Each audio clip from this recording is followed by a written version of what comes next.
Good evening, everybody, and welcome to MRC Tier 1 Race 10, coming at you live from Albert Park.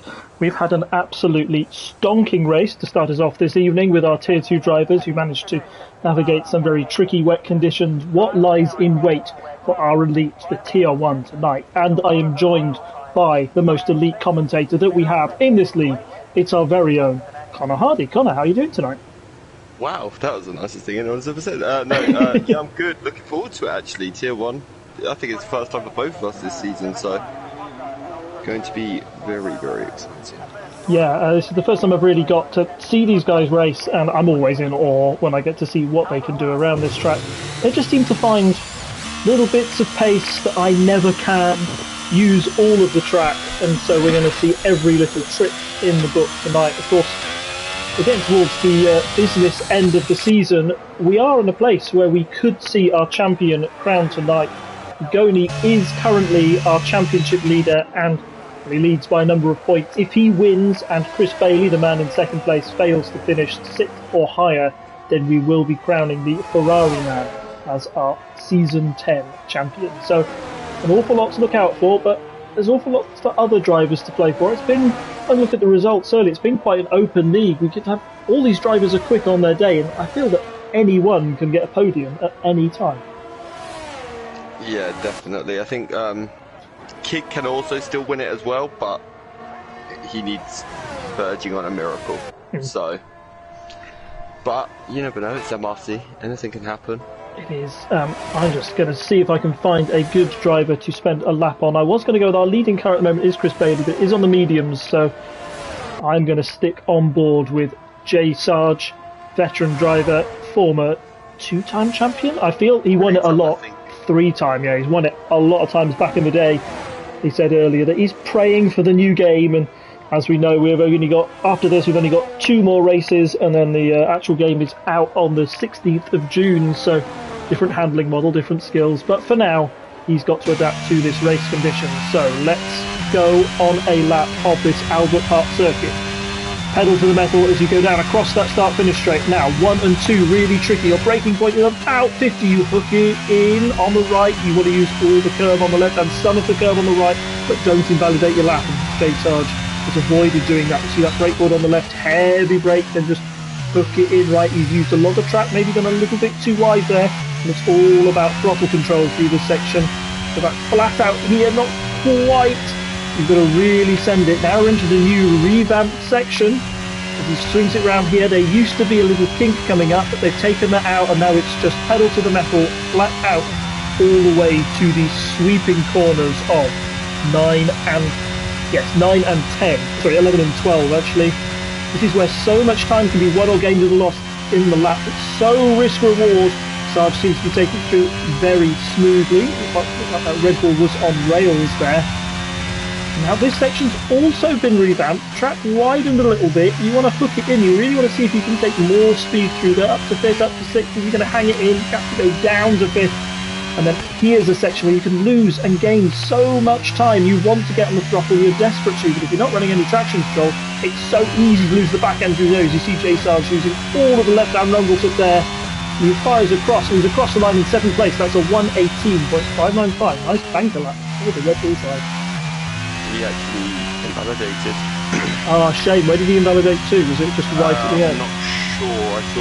I think it was final corner, you know, when you said that he took a lot of that rumble strip, and I think he did. Look at the championship leader setting the early pace. That is an insane lap, isn't it? Right up the top. He's got 0.4 on the rest of the group. Kid Dynamite putting in a very competitive 18.5 there, but that gap already, you always want to be making those moves early, and he just stamped his authority on this race. I think qualifying in Australia is really important because it's not a track where it seems very easy to overtake. I don't know if you agree, but overtaking opportunities seem few and far between. Yeah, no, I agree with you. And I think it's also a track where you see a lot of different setups in terms of aerodynamics, because some really try and go for that straight line, for the long back straight and for the pit straight, but others tend to go for the corners because the corners here are where you gain all the time. Yeah, and I think if if I had my time again, that Tier 2 race, I would have liked a lot more downforce in the rain. In the dry, it's fine. I think you can just about run with a little less. But in particular, in the wet, I was hanging on and understeering so much. These cars handle so much differently. And of course, we don't know what the weather is going to be like tonight. We've got a changeable race. If anybody in the YouTube chat knows or can give us a little bit of inside information, that would be very nice indeed. It would be. I almost want to watch a dry race this time just because we've just seen well, it was a very good race, don't get me wrong. We saw a lot of moves, a lot of clean driving as well in Tier 2, but I think a dry race is needed for both of our voices for one night. Yeah, it is. And it was also, I can say, absolute chaos. The car was handling like a shopping trolley most of there, and I just wanted to go back to the garage and complain and say, go and build me another one, because it was terrible tonight, but we'll see what happens. Martin says it's going to be hot hail. Hot hail, okay, typical Australian weather, so that'll rain down and then immediately evaporate as we get to the track surface. So a lot for the drivers to contend there. I think particularly if you're going for this championship, if you are one of those drivers, like Ugoni, like Chris Bailey, you want a dry race, don't you? You want as many variables taken out of the equation, and you just want to see what you can do. Just stay on board with Rumax. Oh, sorry, go ahead. Error Boy says it's dry. Thank you very much, Error. So we're in for a nice, simple race, fingers crossed. Doesn't mean we'll have anything... there's nothing simple about these races. The game has said it's going to be dry before, and then you've turned it over and it's absolutely pouring it down. So, I wouldn't believe everything this game says to you. F1 22 is full of surprises, isn't it? Just the odd glitch here or there, the random loss of traction in areas of the track where you've been through fine loads of times before.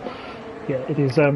It's a wonderful game. I won't be sorry to see the back of it. I don't know about you, but no, of course.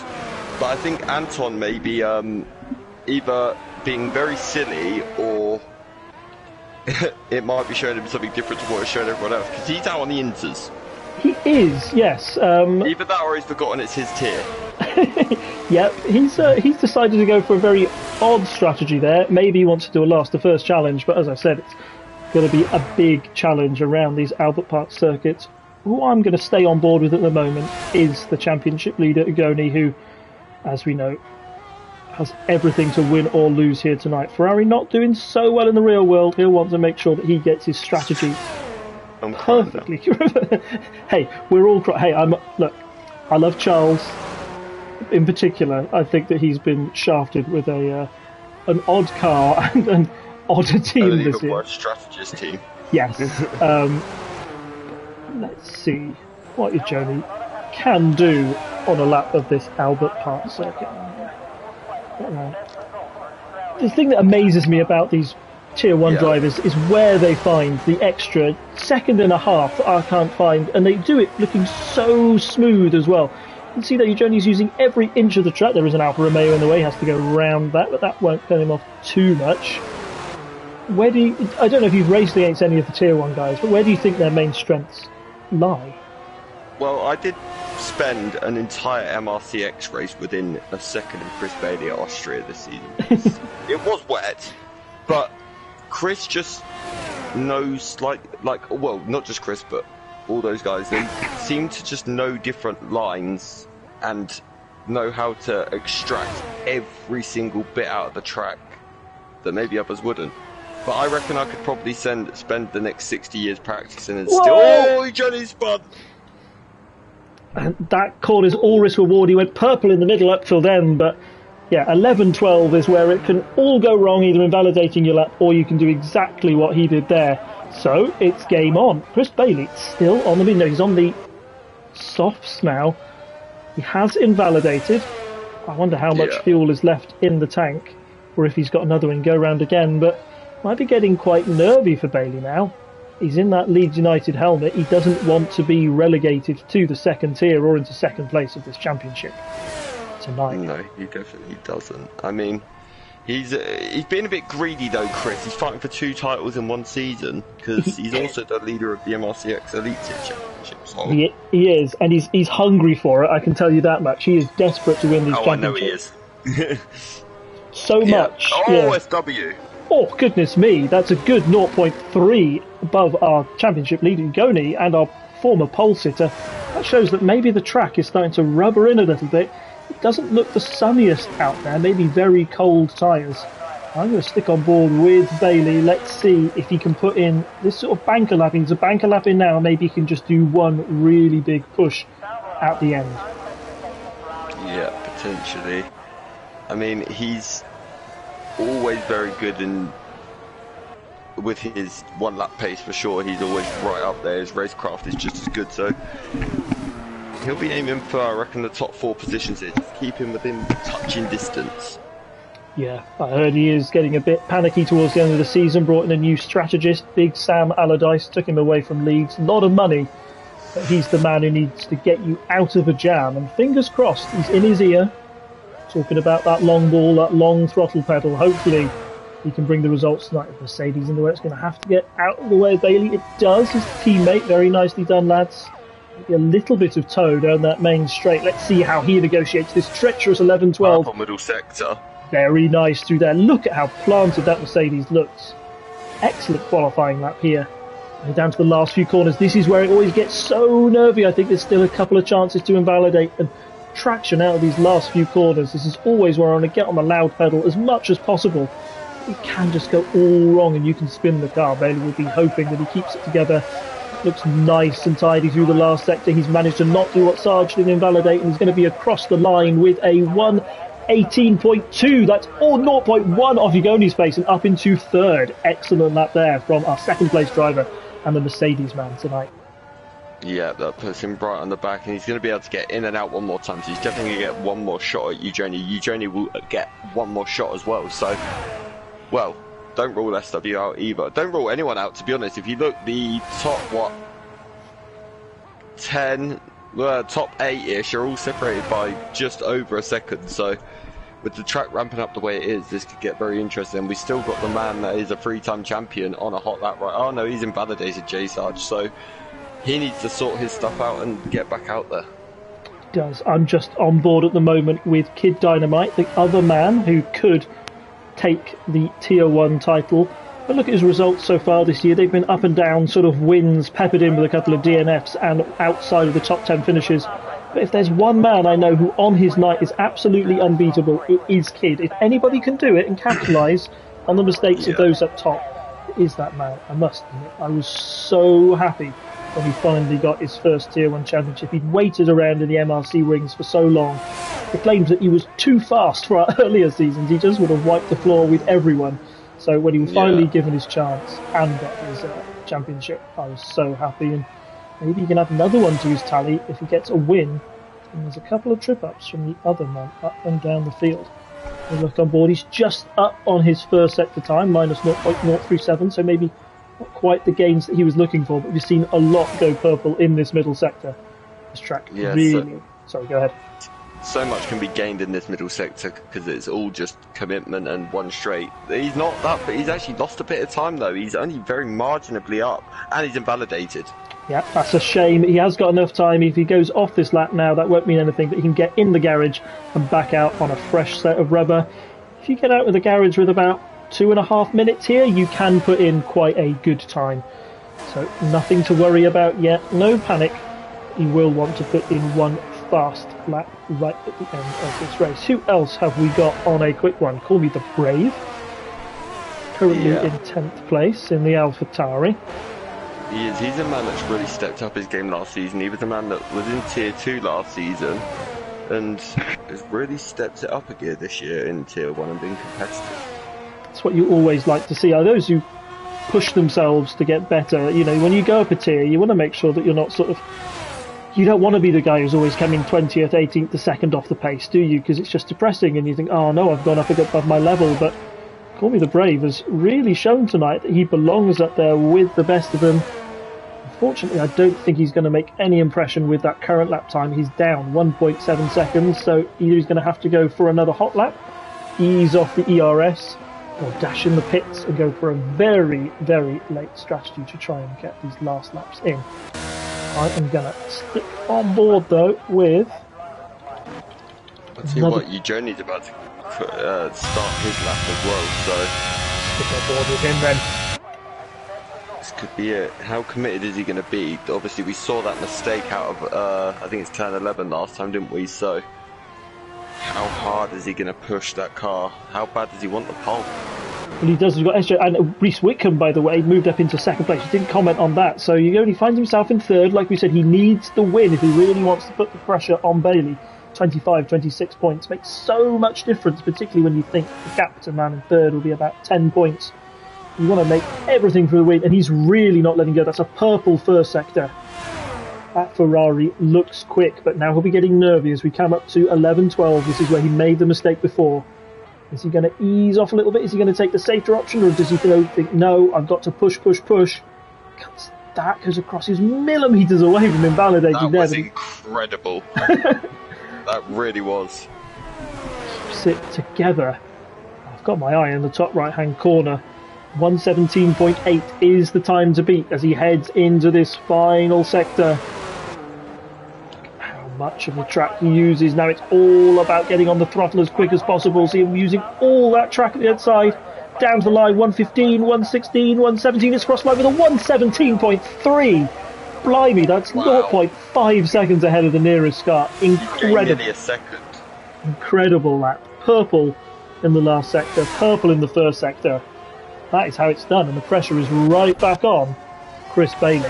He's only marginally up, Chris Bailey. He's about 400s up at the end of the middle sector, but how much does he gain? Oh, he hit that sausage curb in the penultimate corner. That's going to have lost him a tiny bit of time. Takes not very much curb on the exit, which is actually a good thing, because I'd find the curb slows you down. But here comes Chris, 18-1. He hasn't gone up anywhere. That stayed, so, he's in the top 6. He'll take that if the race was to, sort of end under red flag conditions or a safety car or something bizarre. It won't, by the way, but fingers crossed. If it did, he wants to have you only within touching distance, but he's got to be a little bit worried when you compare those times. It's just 0.8 seconds round here will feel like an absolute lifetime, and Ugoni will want no safety cars and just to disappear up the field and out of the way. I'm going to stick on board with... Reese Whitcomb's in the wall at the exit of turn 2. Oh, he is. He's just correcting that. People are going to have to avoid that as they just start. A lot of people will be starting their fast laps. We're going to go on board with Kid Dynamite, who will have his last chance for glory here. It's a slow out lap, but now he's got the opportunity. He's invalidated already. Oh, no. Kid, come on. He'll be kicking himself. See what, another man under pressure down in P20. He's just starting his lap is Mr. J Sarge. So yeah. He hasn't got a legal lap in yet, has he? He's had a big twitch on the exit of 12. He's got away with it though. He's still alive, but that's gonna have lost him. He's under a lot of pressure here. He's gonna be wanting to pop this at least top 10. Yeah, where is he going to end up? It's so hard to judge because, of course, usually you would compare about his former time, but he has no time at the moment. He's going to be so careful. He invalidated in the first lap on this last corner. A little twitch, but he's able to keep it under control. And he's going to go across the line with a 118.5, ninth place for our former 3-time champion. Steady, he'll feel a lot better than that rather than starting at 20th, which, would have been a real issue for him. I'll tell you what though, he's only 6 thousandths behind Kid Dynamite. That's a good lap under pressure there from Sarge. It's put him back in a competitive position. Just on board with the Alfa Romeo man of Sergeant Uncle Sam. That starts to stripes helmet. Oh my goodness, he had a huge moment through that last corner. I said that's so easy to do. Just getting on the loud pedal too soon, and he puts it into the wall. Luckily, it doesn't look like it's got too much damage, but it's into the pit. That will be his session over. SW into the pit. Second place is about as good as he can do, so we've only got 2 cars left out there. Looks like Wumax is going to go into the field. Here comes Calvin. Ooh. 7th, good improvement. Very nice. That takes him above the likes of Kid Dynamite and J Sarge. BDR Calvin, of course, former Tier 2 champion, is he? Or he was fighting for the Tier 2 title. Tier 3 and Tier 2. Yeah, Tier 3, Tier 2 champion. He's slowly been gaining pace. Got one of his first podiums, I think, in Tier 1 last week with a very steady 3rd place. He'll be looking for more glory tonight. That's an excellent lap from the McLaren man. He's the first to admit he's had a really tough first half of the season. Then he turned up, I think, in X one week, got 3rd in the elite tier, and then I think at the same track on the Monday went and got 3rd, and since then his fortunes have changed quite a lot. So he's got a lot more confidence than he did. Let's put it that way. Yeah, excellent. And I would, hey, just a quick advert out there. If you're looking to improve your times, performing in X is what you want to do. It gets you a little sort of race practice under your belt, but I will leave the advert as we go through the grid for your Tier 1 tonight. Ugoni in first in the Ferrari, followed by SW in the Williams in second, Reese Whitcomb in third in the Alfa Romeo, then it's Chris Bailey fourth, G-Star in fifth, Chatty Duck sixth, BDR Calvin in seventh, Sergeant Uncle Sam in eighth, Kid in ninth, J Sarge 10th, Call Me the Brave 11th, Woomax in 12th, Neil 13th, Era Voice in 14th, Lorpy 15th, 16th for Pova, Ghost Rider is 17th, the Slayer is 18th, Bit in 19th, and the Aston Martin man, who took the odd decisions to qualify on Inters, is in 20th place. So, very interesting grid. I think it's set up really well for our championship battle. Who's your money on tonight, Connor? I think it's with that time that we've just seen, I think it's incredibly hard to look past Ugoni after that. That was simply incredible. But we all know anything can happen because of the fact that it is MRC, and we've seen bigger shocks happen, haven't we? We've seen a lot. I mean, if you think back to the chaos of our Tier 2 race earlier on tonight, that's proof that anything can happen around here. Street track, a lot of opportunity for safety cars, particularly if one or two people at the back have a little bit of a moment or you get a bit of coming together. So, yeah, a lot for our drivers to navigate, and I think pace as well as strategy will be super, super important. Talking about strategy then, just as we wait for this clock to stop ticking down and show us our grid, let's see what tyres people have decided to start on tonight. Usually a one-stop strategy around here, you medium hard or hard medium. Let's see what our drivers My game was glitching then, it wouldn't let me see anything. I was like, what's going on here? There we go. So just make sure I've got everything up. Let's have a look at the tyre data. So yes, Ugoni, SW, Reese Whitcomb starting on the hards, Bailey with the alt strategy on the mediums. It's always a risk around here. I think he's going to want to either get past very quickly and stick with Ugoni, or hope for maybe an early safety car and take a pair of hards all the way to the end. Bailey, Chatty Duck, BDR starting on the mediums, and Woomax and Era Voice. And the man at the back, the Aston Martin man who started on Inters, qualified on Inters, is starting on a set of softs, which again is a out-of-the-box decision. Let's see if he can make it work. Well, I don't know if you noticed this at the start of your race, but in the practice session I did earlier today, it actually says one of the recommended strategies is soft to hard. That's like the main strategy it recommends. And to be honest, tyre wear didn't seem the worst for me the other day around here. So, I mean, if you're careful on your tyres, it could work at this.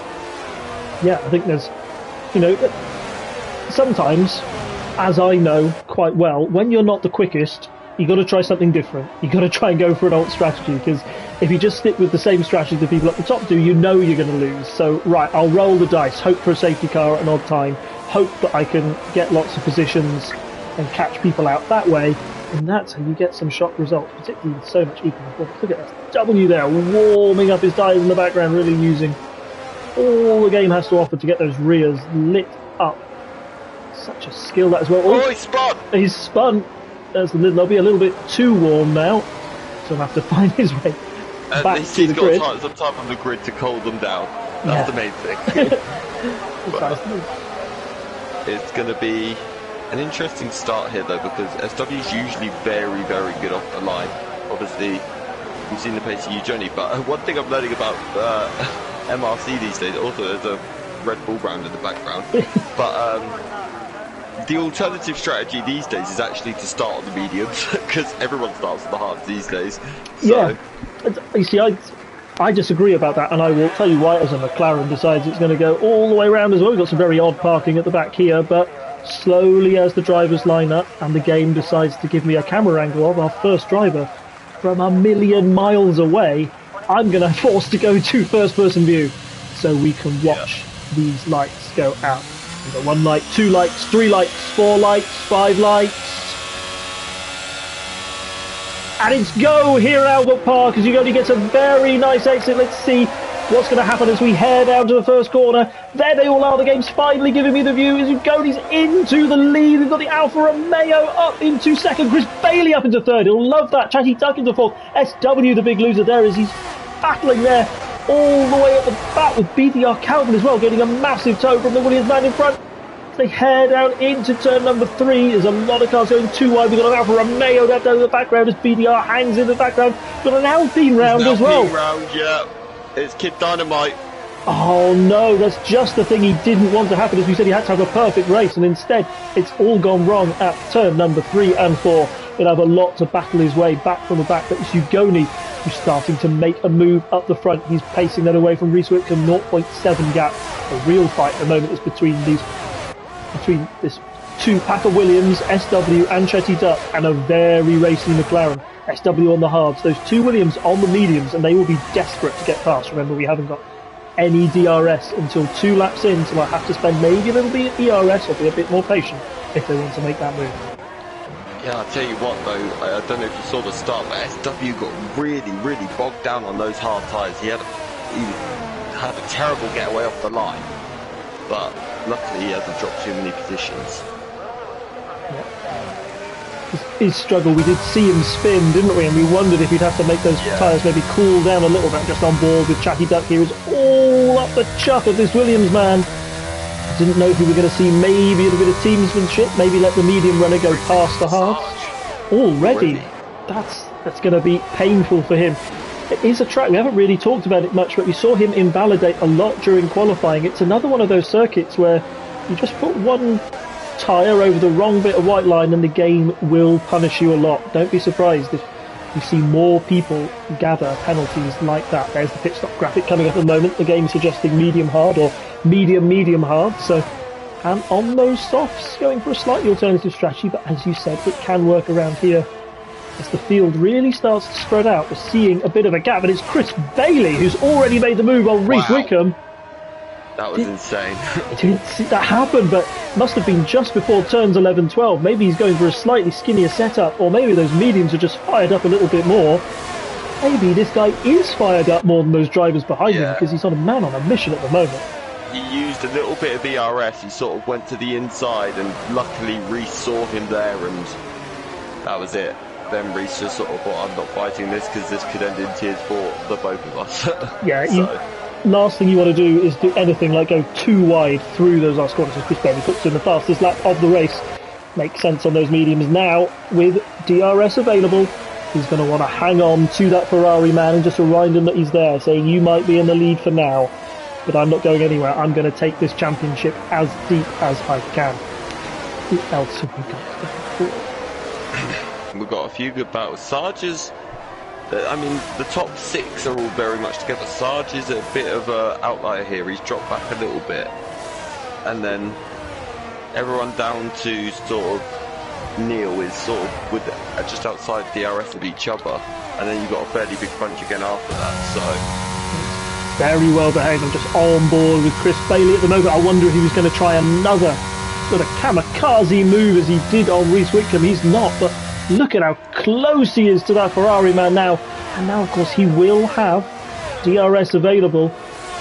Is he going to think of any move? He is closing, but never quite enough to make it into that corner. You do have to be right up the gearbox or it won't quite work.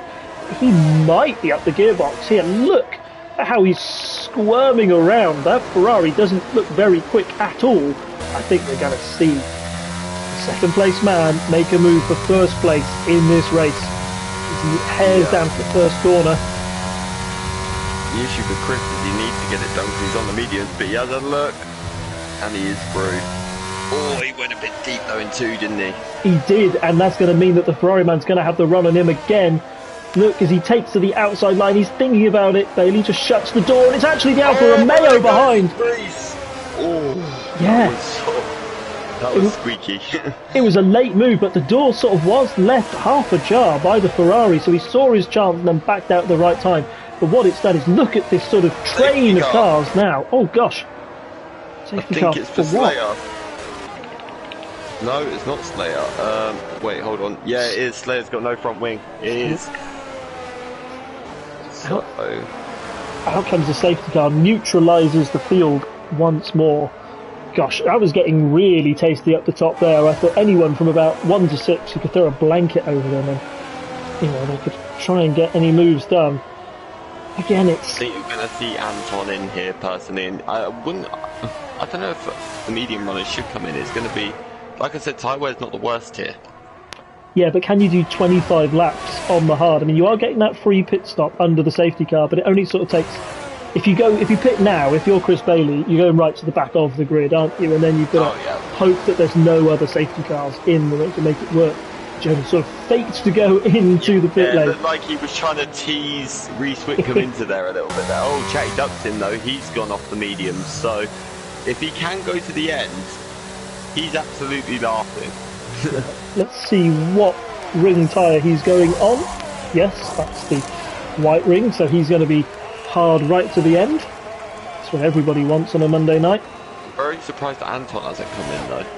Yeah, he's sort of stuck out on those soft tyres. He is determined to do something. He's his own man, the mercurial Frenchman. I've noticed with Anton, he does this a lot, starts and softs. He seems to... It's just something he seems, especially in MRCX, he does it an awful lot. Well, I wonder if it's like, how different these cars feel with a fuel loaded, with a fuel tank in them. It's got, the car can feel a lot slidey, so if you want to have a bit more confidence, maybe starting on the softs is something to make sure you've got the pace to carry on to the rest of the race. Is a big risk though, because you're essentially giving yourself one more pit stop than every other car on track, and personally I think that's a bigger disadvantage than having to back off the loud pedal in the opening few corners. But let's see what happens. We've got the Slayer now, who's got a new front wing. I wonder if they're going to go for one more lap before we go racing again. It will depend on how quickly this Haasman can catch up to the rest of the field.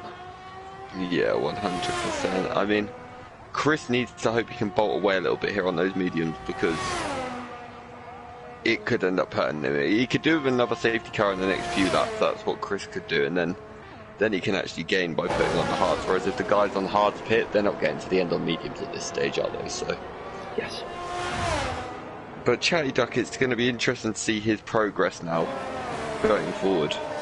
Yeah, I think you're right, he is the outlier at the moment. He's done his stop, so he technically doesn't have to worry for the rest of the race. So if he can keep... one more safety car may save him. Save him, do you think? Yeah, in terms of tyre wear, like, it could really help him.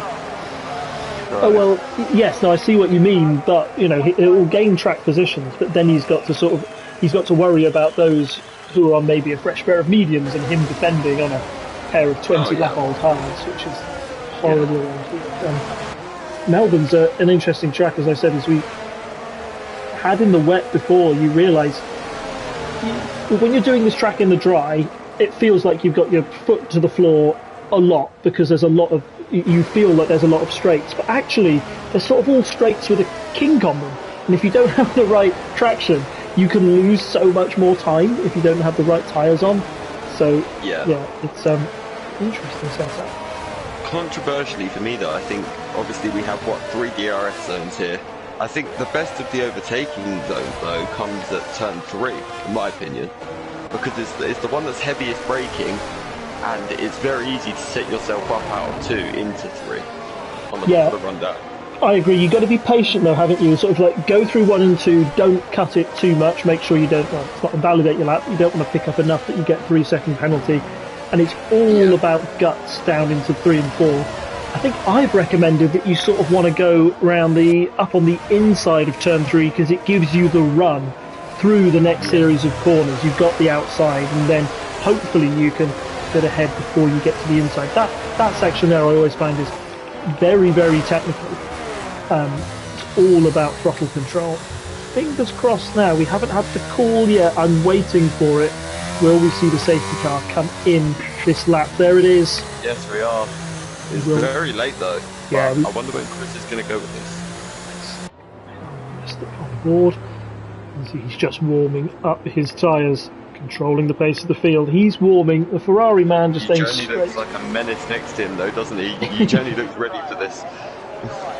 He does. I mean, Chris will want the warm tyres as possible, but he only says, no, I just want to get on the throttle as quickly as possible. It looks like Bailey's gapped him a little bit, up to 0.65. I wonder how much of that ERS he's going to burn. Is he going to try and get up to a second ahead? Make sure he can use those medium tyres as much as possible. Actually, I think Reese Whitcomb and those drivers behind, they're the ones who might be putting pressure on the Ferrari man, who was so quick in quali. In the race, seems to have been a little cautious. Maybe he's playing the long game. Maybe he thinks that second place is enough for him. The championship can go deep, but he just wants to get as many points as possible on the board tonight. Yeah, I tell you what, though, Chris is really... Oh, you may have just lost you there, Connor, for a second. Yeah, had a little moment there, sorry. Sorry? No, what I was going to say is Chris is really pushing the limits with the track here because you're seeing him run extremely wide in some corners, so I don't know how long that's going to cost him, and maybe he's soon going to be on a 3-second penalty.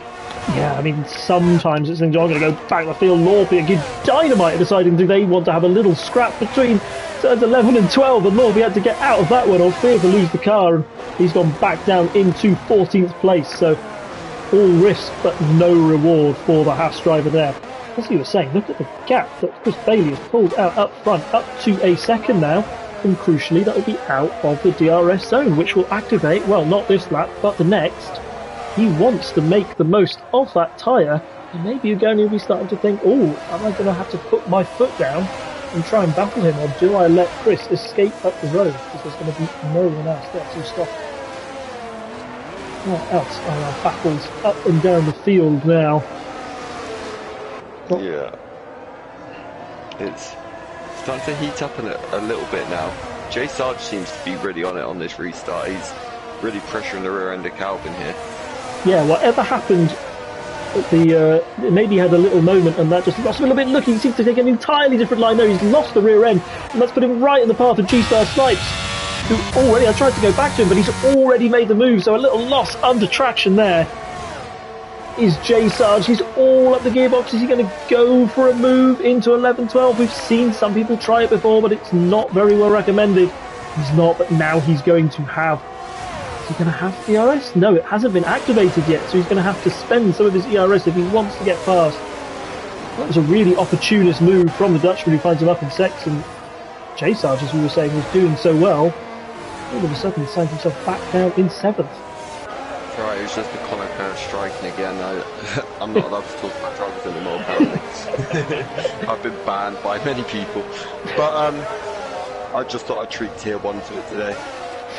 That's fine. It needs a little bit of spicing up, of course. This is all the drivers being very well behaved at the moment. I'm staying on board with Chatty Duck, who is the driver, of course, on those fresh up tyres, but of course as I moved to him, he's got into the wall, lost a bit of traction. I don't know if he's got any damage on that front wing. But he suddenly crashed down to 20th place. A tiny little bit, but another driver that I said could be in for a win here, and it's fun. And definitely now for sure. No, that's fine. I also think I was responsible for that. He was eyeing up a move on Kid Dynamite and looked really pacey, but the car just went from under him, and that's what this game does to you sometimes. These cars and these setups tend to be on a little bit of a knife edge. Now, talking about Chris Bailey up top, saying how well he'd done to make that gap up to a second, but he's gone wide of that corner. You saw it, and that's given him 3-second time penalty. It's just what he didn't want. He won't want any more safety cars, because at the moment that would send him, gosh, let's have a look at the gap between him and the leader. That 3-second time penalty would put him down in 5th place, all the way back behind the McLaren driver. So it's just what he didn't want, and look, it's in its head now. That gap was a second. Gone down to 0.7, and that means you go in will have, look at that flat, nice wide open. Suddenly the hunter becomes the hunter, puts in a purple last sector. Yeah, he's flying. But I did say as well, Chris has to push though at this stage because of the fact he's on the mediums, but I think he's been slightly over pushed, and it's been making him run a bit off track. We have noticed it a few times where he's gone a bit deeper, extended the track slightly too much, and now it's come back to haunt him a little bit. Oh gosh, there's a Williams round there in the background. That was SW. Wow. He's got away damage free by the looks of it though. The two Williams have not had a good time since that restart, have they? No, and again, it's one of those corners that can so easily catch you out. You want to get on the throttle Oh, Carl's out. Carl's out. It's retired from the session. Are we going to see another safety car? Yes, we have 3 yellows in all sectors. I'll bring the field down, and now... Exit of 5. Oh. Now. I think this has opened things up a little bit. I think if you're Chris, if you're a medium runner, you can take these hards 19 laps. If you're a hard runner, are you going to take the mediums 19 laps? Is it worth the risk? No. I think Chris is definitely the big gainer out of that one. He's got a free pit stop now. You don't know, others might react to him and hope for a late safety car and go for the mediums, but it's a very big risk to take if Journey's in. Oh, he's following. Yeah, he says, no, I don't want to have my championship rival out of my sight. I will take the risk. So G-Star is going to be the new race leader, but I think it's going to be... it's going to be so hard for those guys to take the mediums that far, though, isn't it? It really is. It is. But I think he's got to put it all on the line. Jumped. Yeah, he has. Chris has been jumped somehow. He must have got held in the pits by a car going past him or something. Yeah, maybe it's just a quirk of the Mercedes pit box, or maybe it wasn't quite. It is. We do have active pit stops on here, so you've got to press that X button and release the clutch at the right time. But he has somehow lost out in the melee. Maybe he wasn't expecting the red car to come in behind him. But he has. So, yeah, another twist in the championship tail. Ugoni will lead this race. Well, will be a net lead of the race with the pit stop in hand. All the other 5 ahead decided not to come in. But, yeah. Big move there for the championship. Wonder what that will mean. Yeah, it is. I mean, ultimately, as things stand, even, let's say Ugoni is de facto leader, because he is at the minute, and Chris is second, that does mean the championship will still go on to at least another race. Yeah, but I think what you're getting there, and I mentioned last time I commentated on X, you're getting to that stage of the season now where if you're in the lead, as long as you just keep outscoring your rival, you just make that gap bigger and bigger and bigger, and there's more pressure on the drivers behind. It's what it's what like Lewis Hamilton used to do to Valtteri Bottas. It used to be, it's almost so mentally taxing. If you've got a guy ahead of you, you know who's quicker, you're praying for him to mess up, praying for him to do anything to give you a sliver of a chance at the championship. You always want to take it down to that last race, right? Because if it's got 25 points, anything could happen. He could crash out. You always want that bit of insurance. But on the other hand, if the other guy goes up the road and keeps winning, look at the real F1 championship at the moment. Max Verstappen is 53 points ahead. He's 2 race wins. And at the moment, it doesn't look like, even if he does have 2 crashes and score 0, nobody else is going to have the consistency. So put him under pressure. I think he could crash out of the next 5 races and still win the championship by Singapore.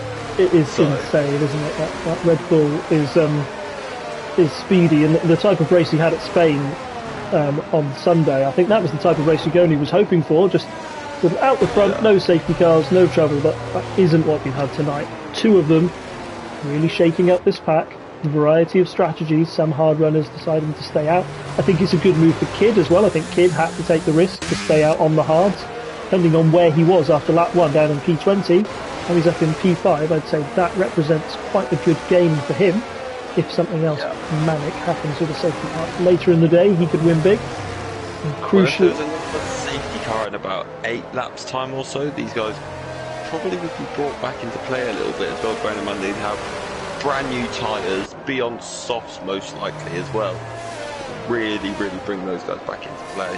But just never know, do you? No. See what else is good to see. Neil, the tier 3 driver, all the way from P4. Oh, Neil's quick. He's a guy in his day who I've always had a look at him in places like X, like tier 3. You just go, this guy's got serious pace. He just needs to have a few more consistent laps. That racecraft needs to improve, and you only get that through racing more, through time on the track. So it's amazing that he's willing to drive here tonight. And maybe, as I said earlier, I was going to do a little advert for X. He was saying how much drivers like Calvin have improved. Like, it took one good result in X, and all of a sudden he was up at the front of the pack. We're often looking for tier 3, tier 4 drivers to come out and perform and show us what they can do on a Friday night. It's your chance to get a full race practice in. It's really low risk, I would say, having to go in MRC X. particularly as it starts off our sort of races rather than it being at the end. It used to be the last race. Now it's a chance for you to practice, try out some strategies, just get used to how the car feels in a full race scenario, driving against other competitors. If you're tier 3, I know you might not win on track. You've got a lot of other fast guys in front of you, but because of that tiered point system, you find yourself coming out with some wins and building some momentum that might build you to a tier 3 or a tier 4 championship. Yeah, the other thing you got to remember about X's, especially this season, assists have now been also made to almost neutralise the field, and we've seen many a times as well that it has actually neutralised the field. We've seen a lot of tier 3 drivers fighting with the tier 1s and 2s across a lot of the races.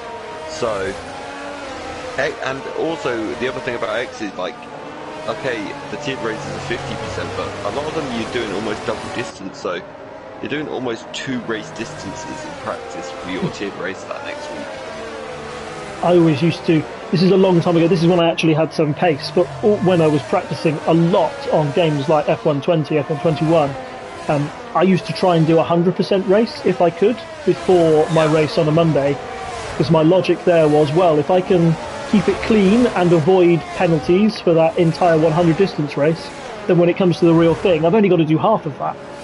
And you sort of like, you over practice, you get it, you sort of get in your mind that, right, I can do this, I can pace myself. But less about my racing. We have got the news that the safety car will be in this lap, and it will be G-Star in the Aston Martin to lead us out. Very slowly, letting there being a big long gap, and look at that long train of cars behind him weaving around, desperately trying to get some heat into those tyres. Hasn't been the sunniest those days here down in Australia, so might be getting a little bit cooler than they should. It's a question of when G-Star's going to go. Is he gone already? I think he has, you know. Sergeant Uncle super early. Yeah, Sergeant Uncle Sam is just asleep at the wheel. Kid Dynamite's also been caught out a little bit. Look at those gaps, 1.3, 1.6 to the car ahead. And that would be instead Jagoni who said, right, Kid Dynamite, another one of my championship rivals, I'm on mediums, can I do anything as they head down into the first corner? I don't think the Ferrari man's going to try anything yet, but he knows that when that DRS... 3 seconds, that's not good. No, that's another one. Add it to the list. I said you'd see quite a few time penalties here tonight. It's one of those tracks where mistakes can just build and build and build. Another one that's added to the list. 4 now. Yeah, is. I think Journey's going to be the man to watch those on those mediums right behind Kid Dynamite. So how quickly can he make the moves? And can he make them and clear a little bit of a gap between him and Chris? He's going to have to. I'm looking at Reese Whitcomb, though, who's very, very racy. He's now on the mediums, giving back. You remember Bailey made a move just before turn 11. Does Reese Whitcomb want to try and get some revenge here? He can't. Bailey's planting that car right on the apex of every corner, making it as wide as possible. As we see this big train of 4 cars, look at them go down as Kid Dynamite's catching on Neil. Gody's right at the start. I think maybe Neil, you said how well he was doing for a tier 3 driver, but it's possible he could be a bit of a cork in the bottle here for all these tier 1 guys who are looking incredibly competitive behind him now. They really are. This is shaping up to be quite a phenomenal race as well. Call Me the Brave just made a move on Loppy. Loppy's now round, gone at the penultimate corner on the entry. I wonder if there's a bit of contact between him and Brave. I'm on board with 4, 5 and 6, so close as they go into turn 1. Neil, I think, makes... Oh, look at that, kid's out! Oh! Whoa. Sadly for Kid, that's the end of his title hopes. It was a huge incident. He was racing hard, and look at the stranded Alpine there. There's not very much of that car left, unfortunately. He was racing Neil hard, and I think he just got a rear wheel on a little bit of that grass, or maybe the green stuff that isn't grass, but is the asphalt that doesn't quite have that much traction as the tarmac around, and he just speared off into that wall. It's happened so often. I've seen it so many times on this game, and that's a real shame for the Alpine drivers. Both Alpines out, and it will mean another safety car. Yeah, it does. This is... thing is, it doesn't really play beneficiary either to any of the top 4 boys, because they're kind of still going to drop very far back here, aren't they, because of the fact that they wasn't able to pull away really, were they? So yeah, that's the problem. When you stay out on those hards, you're sort of hoping that the race goes for what 5-10 more laps, then you can come in and negate some of the damage that's been done, or at least you've held some cars up. In this situation where you're racing for a lap and then another safety car comes in, it's just more and more punishment. I think you're just sort of waiting. Now if I pit now, we'll be punished even more. And we see two of those drivers, SW and Neil, deciding they've had enough getting off those hard tyres. Only G-Star and Sargent remain on that alt strategy. I wonder what Ghost Rider's going to do. Ghost Rider goes into pit as well, so yeah, he's decided to abandon and said no, I will stick on a pair of mediums. I wonder. Medium seems to be the choice. I don't think you could take a pair of softs this far in this game. Maybe 10 laps, but 13. I think you would be asking for trouble. Yeah, definitely, that is for sure. I mean, we've seen a lot come in, so I don't know what's called. I'm just going to call him Depot because he's in the Ferrari and that's what I read. He's currently just gone off the soft onto the medium, so that's an interesting choice. Error Boyce has also been in the pits with Wimax and Ghost Rider, so those guys have all pitted. Shockingly, G-Star and Uncle Sam kept going. Yeah, that's what I mean. I guess it's track position, and sometimes, that was like G-Star, he's one of the other contenders for the MRC X title. We all know he's quick, so yeah, he can do a lot and keep pace those drivers at the front. It's just, yeah, he's just stranded on those hards. Look at that sea of yellow, those medium tyre runners. And that's maybe the problem that, Chris Bailey, that first safety car, worked perfect from him, right? Get on a pair of hards early, pray that there's no other safety cars and you've got free pit stop and the hard runners haven't. Now, he's kind of left out to hang, he's been left out to dry on a pair of hards, while everybody else around him is on far racier, far more, just far stickier mediums. And so he'll have to defend all his life if he wants to get a decent result. Remember, he needs 6th place. I wonder how much he'll be kicking himself for that penalty, because the longer the safety car stays out and the more the field stays bunched together, increases the risk of him dropping down the field. Ugoni at the moment is... Sorry, go ahead. Yeah. The issue is 90% of cars, well, not 90, but quite a lot of the cars behind him are all on mediums as well, so how much of a sitting duck is supposed to be at this point with the 3-second penalty as well? It's going to make it tough for him. Totally agree. So as we go around, we'll probably go for one more lap. I mean, it's frustrating. I know the safety car always decides to go for 2 laps around here, as it is wont to do. Sometimes I reckon just 1 lap would be enough. We want to get as many racing laps in as possible. Australia, of course, in real life F1 used to be one of the last races of the season, and boy, we saw some great title deciders down under. Most memorably for me, I would probably say Hill Schumacher back in '94. Very controversial incident that, with the 2 cars coming together. Schumacher being forced to retire, but it also took Hill out of the race. Schumacher won that title by half a point. You never want to see really titles decided that way, do you? But no, but that's the way the crumbles. It tends to be. It's weird, isn't it? That a lot of the greats of Formula One, people you would put up there, like Senna won a title by taking out his rival. Schumacher arguably tried to do it twice. Once it worked, once it didn't back in 1997. The amount of times these titles have gone down, right down to the wire, and just little mistakes here or there have stopped drivers from getting it. That'd be 2021. Sorry, what? No, that's that'd be 2021. No, I don't recognise. I'm afraid we haven't got time to discuss that race because the safety car is in. Avert your eyes from the YouTube chat, and we will. Nice skip on that one. yeah. No, still don't know what you said, so we'll ignore it totally. G-Star slowing up the field early now. Remember last time he went really early. He probably went around about here. Is he going to do it again, or is he going to lead the field? He has gone. He has gone. He put that foot down around the same place again, but this time Uncle Sam saw it coming.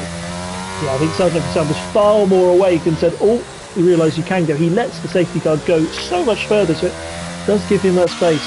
But Uncle Sam, look, got a better run out of that last corner, and he's closing in both these drivers on 16-lap-old hards. As G-Star sort of swerves around, trying to get some pace, trying to break the toe as well. Remember, you're only allowed one move. We don't want to see too much of that, as Reese Whitcomb is up on Chris Bailey. Huge move when it comes to the championship there. Chris Bailey down into 5th. And BDR Calvin is right beside him as we see Jay Sarge. The two of them very, very close as we go down into turn 3. You said it was a good overtaking opportunity. Now. Yeah, I tell you what though, Chatty Duck's just got for a move and call me the Brave. There's been contact and now W's just squeezed his teammate into the wall. Oh goodness me, that's not what you want to see. The two Williams drivers have been fighty today and they're continuing it through to this last sector. Hopefully we don't get any more safety cars in this race because we want to see more back. Look at SW all over the back of Call Me the Brave now. We've seen moves done before. He had a little think about it. Goes out of it instead, thinks better of it. Yeah, he did. I mean, I don't think that's the best overtaking spot in the world. It's just simply too high speed, isn't it? I know there's the chance. Oh, SW's weaving all over the place to try and give Call Me the Brave a little bit of a scare, but Call Me the Brave seems to be a little bit too wise for it. Oh, he's had a look into the penultimate. There's contact and Call Me the Brave round. They are. They're right. They're battling over. But I'm currently on board with Chris Bailey and Jay Sarge. They've been side by side all of these corners. Sarge is passed, but is he? But Bailey's passed. They go into the first corner. Bailey just sticks it on the apex, just gets ahead. But remember that Jay Sarge is going to have another blast of. No, he's not. He's not going to have another blast because we have the safety car out. He's going for the outside route. Bailey, I think, has the advantage on the inside. Look, yes, he can just sort of run Sarge out of road there. Perfectly legal move that. You can do that, and that is such a... Yeah, he's gone there. That's another place lost. So Bailey will be saying thank you very much. He's desperate to hold on to this 6th place. Remember, he needs 6th place in the championship. If Ugoni wins, that's how we take the championship deeper in Tier 1. At the moment, this is going to be insanely close come the end, because luckily for Chris, quite a few of the drivers behind him have penalties. The only one that doesn't is Chatty Duck.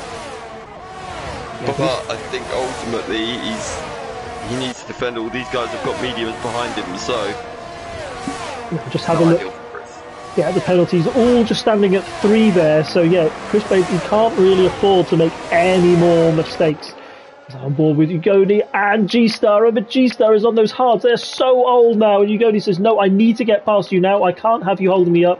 I want to do it. He's got very wide there as they're side by side, and that opens it up for Reese Whitcomb, who might have the better run. No, he doesn't. And I think the Ferrari is going to have another go as we head down into 2-1. The RS is now enabled. Are we going to have a blast here? Look at how close Reese Whitcomb is. Going to be active now. No, it's not. They've got a little bit further to go. Sarge has got another 3 seconds. Oh, that no. also really helps Chris. Yes. But Sarge is looking up the inside of Chris. He's going round the outside into turn 4. Then side by side. But now into turn. Wow, that was unbelievably tight. Yeah, good race from Carter from Jay Sarge. He knew that he wasn't going to make the corner. Backed out. Said, no, I will fight another day. But when you back out, you run the risk. Chatty Duck all the way up his gearbox now, saying, yes, I want to take that position from you.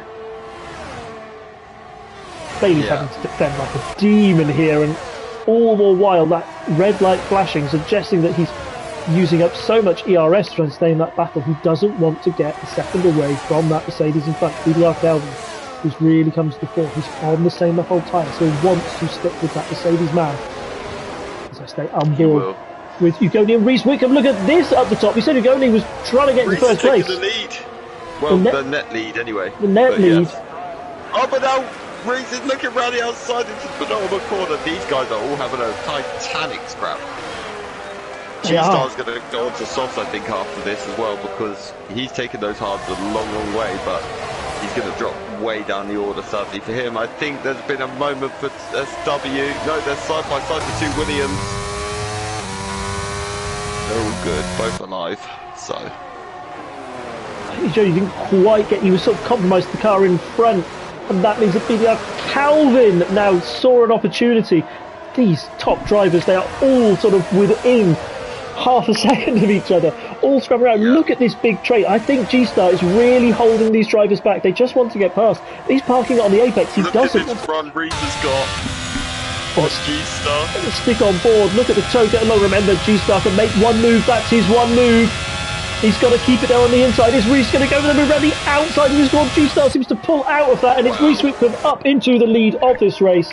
And now it's Ugoni's turn. Is he going to have another go at the Dutchman? He defends takes the inside line. He's allowed to do that. He's going onto the inside. Ugoni's going to say, no, thank you very much. I'm going to go around the outside. He's pushed very, very wide. Uses all of the rumble strip as we see another Red Bull go wide there in the end.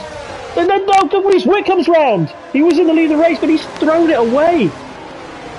Now, G-Star Fizali is in the lead for another lap of this race. Ugoni and Bailey and Calvin are all scrapping behind him now. This fight just will not stop. Yeah, this is insane in how close this is. Calvin, what a drive he's on it. So that's also another place helping Chris right there because of the fact that obviously Reese had that moment. So Chris is still within chance. Ugoni's taking them. Oh, he's side by side with G-Star. What a move around the outside of 3 to 4, but G-Star's hanging it around there. Calvin's now having a look as well. G-Star goes back up the inside, but now they're nearly 3 wide headed down to turn 7. 6, sorry. Look at the drivers in the background. Chris Bailey getting run wide by the Williams, who's taken an opportunity there. They are scrapping at the back here.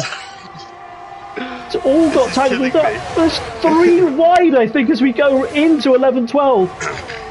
Look at that. Yeah. Williams on the left, Mercedes, then the Red Bull as they all sort of filter into single file. Got to be nice and tidy through 11-12 as they all settle out. But yeah, Bailey just sort of got caught on the wrong line. And now he's back down into 6th place. Look at the man who's in first now. It's Ugoni. So once again, Chris Bailey needs to make 3 seconds on those cars behind. It's the gap between him and Ant that I think is the important one. It is, yes. Because Sarge behind him currently has 6 seconds, so that's huge. He doesn't want to lose out any more places though, because it's going to mean Ant is the one that's going to start the game. G-Star stays out. Remember, he is on 22 lap old HUD. He will need to pit again. Let me just double check that he will. Yes, 0 stops for the Dutchman at the moment. So whatever he's doing, he's praying for a late safety car. He hopes it goes long. Meanwhile, at the back, BDR wants to get past. It's a very racy Williams behind him. Yeah, it really is. This is getting rather tense very quickly, but don't forget as well, Chris Bailey will also gain another place from G-Star because obviously he has to come in. So this train that's forming behind G-Star though really isn't helping him because of the fact that he's just going to drop so many places now. Yeah, G-Star holding everybody up means that Bailey compromises the man there. G-Star and Bailey, remember, fighting for their MRC X title. It would be ironic if it is the Dutchman who sort of scuppers Bailey's chances tonight. Only 5.2 MRC X, but Bailey looks determined now. So he wants to get past those 2 Williams men who, fair play, I know they've had their fair play, their fair amount of incidents throughout this race. There's another Williams is round. Oh yeah, that's W. Oh, it's a huge shame. That is a huge shame, but once again that opens it up for Bailey. He's left the session, but we're not going to see a safety car. G-Star into the pits, so the cork is firmly released from the bottle. Let's see where these drivers are going to sprint up there as we've got Chatty Duck and BDR side by side into turn 1. BDR will have the inside line. He's got to give the space. He just does, but it's Chatty Duck who's in the lead now as they take it down. Both will have the DRS, and look, Bailey is closing in behind. He's going to have the inside chase. Such as I might try the outside run very wide, and look how wide the Williams is. And that means that the Mercedes goes through. Chris Bailey up into 3rd place. He'll be loving that. He'll be punching the air in his cockpit because now he's got a good amount of time between him and Ugoni. He's just limiting damage. His damage limitation now completely because Ugoni is 3.5 seconds up the lead from the Mercedes behind the VDR Calvin. Yeah, he is. I mean, Calvin's had an absolutely astonishing race as well. Obviously, Ugoni's the man pulling away. I'm surprised these guys on the mediums are probably starting to feel a tiny bit of tyre wear now as well, because there's 13 laps on those mediums, so they've obviously still got a further 6 to do. But Calvin's got 3 seconds, which is going to promote Chatty Duck. It is, and that might be crucial. That means Bailey, who's going for the move now. Look as he goes inside into 13-14. He's got the move done as well. That was for track position, particularly with the 3 seconds. That means he'll try and keep it. He's got to make as much effort as possible to park the car on the apex as he does. But remember, he's in the lead for the moment of this little train, but BDR will have DRS open and Bailey won't. That red light is flashing on the Mercedes man up ahead. What's he going to do? Is he going to make the move? No, he thinks better of it. It's a lot of curve there. As you said, this is probably the best overtaking opportunity on the track. Look at the closing distance now, 0.3, 0.2, 2.5.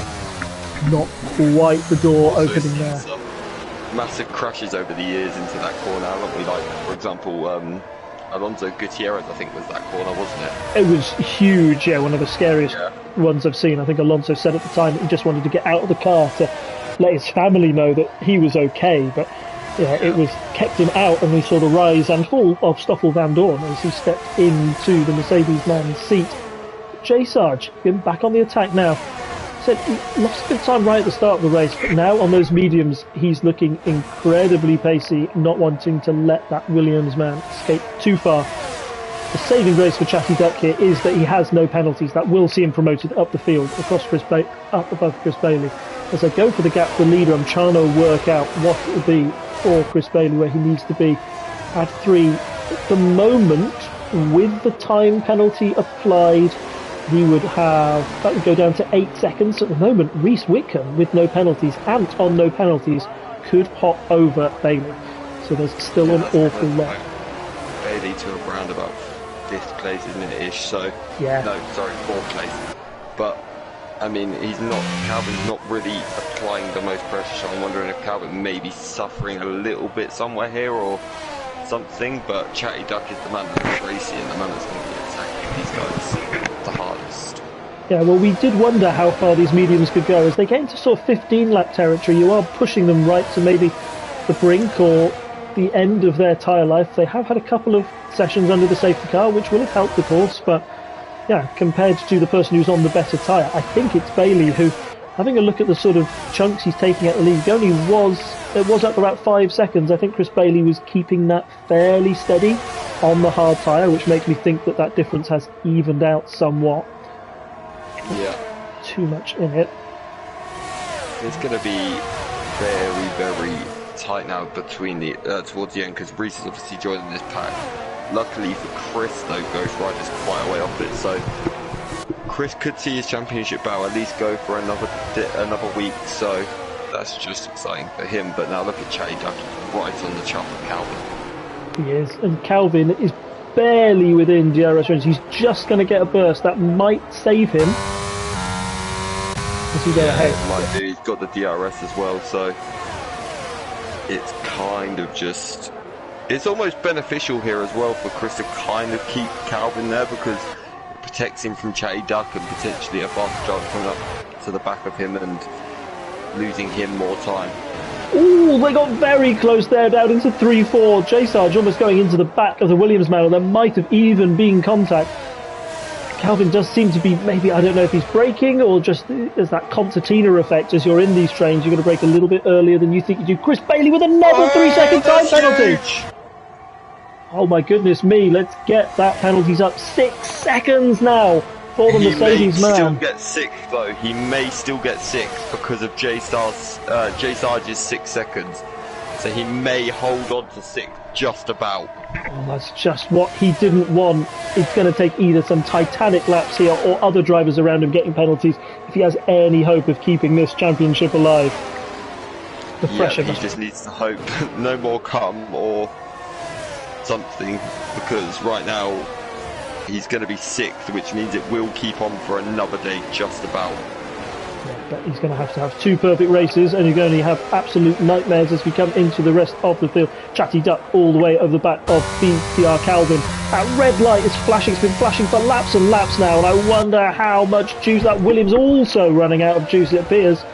He's going to head down. He's got that little toe. Now will he make the move down to 3-4? This is where we've seen so many overtakes going to happen for the Mercedes. It's the inside line, the Williams with the outside, but he's got a good car length ahead. There was no defence that Calvin could offer up for that, and he is up into P3, but that might be P2 on the road as Bailey.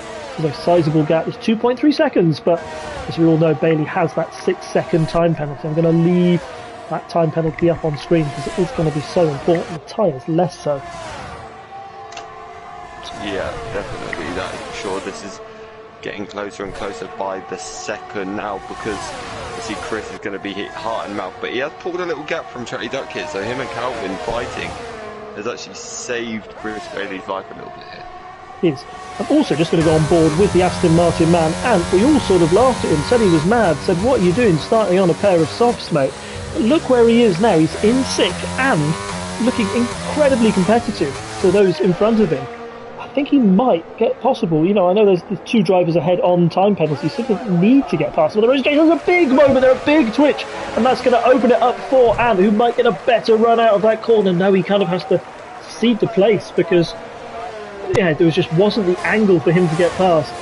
Goodness me, he's racing. They go down into turn 1. He's going to be side by side with the Aston Martin. There's been contact as well with the Alfa Romeo behind, and that was looking so good for the Aston Martin man. It's gotten so bad, he'll have to recover.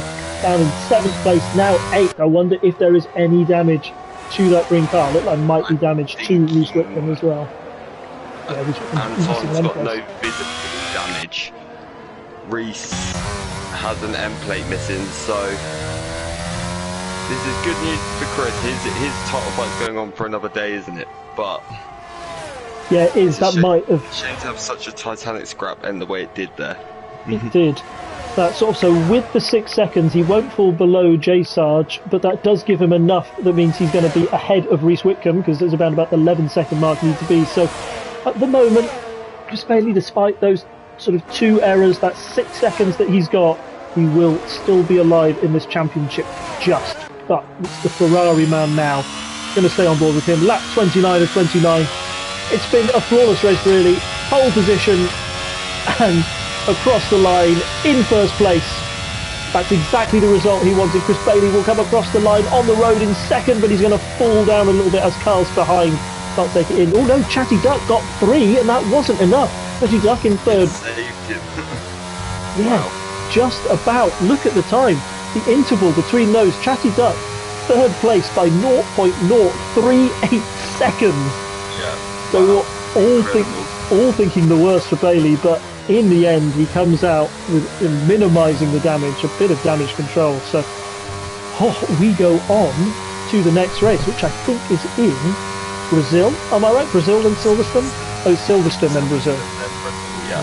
Yeah. So a lot of drivers like that track. Home race, of course, for a lot of our members of MRC. As Neil pops in with the fastest lap right at the end of the session.